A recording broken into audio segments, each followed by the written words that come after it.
Foi un ano intenso que chega á súa fin. A cidade europea do viño está a piques de dicirlle adeus a Cambados e dende o goberno local queren celebralo. Para iso organizaron unha despedida para o 2017 moi especial, con uvas e escumosos de Albariño. A cita está prevista, chova ou non, para o vindeiro sábado contra o mediodía fronte á Torre de San Sadurniño.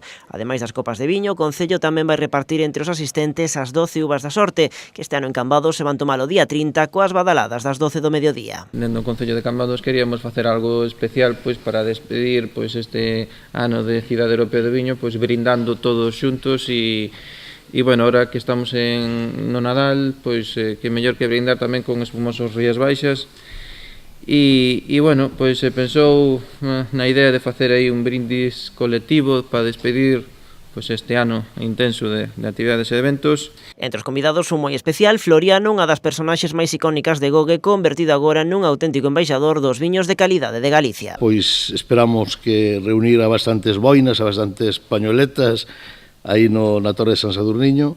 De momento, dende o goberno local fan un balance máis que positivo deste ano, onde o Albariño acadou grandes cotas de difusión a través de diversas iniciativas e campañas que contaron co apoio de diversas administracións e tamén das adegas da zona. Nese aspecto estamos satisfeitos.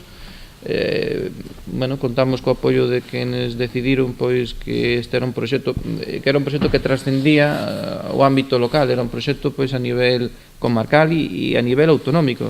Hai que recordar que é moi difícil que en Galicia volva a haber unha cidade que sea a Cidade Europea do Viño, o gallá, que volva a haber outra, pero vai ser bastante complicado. Aínda que ao no remate, Cambados continuará sendo a Cidade Europea do Viño ata que a seguinte localidade tome posesión de tan privilexiado recoñecemento. A vila cambadesa cederá o testemunho a Torres Vedras e Alenquer, dous municipios situados ao norte de Lisboa que presentaron unha candidatura conxunta.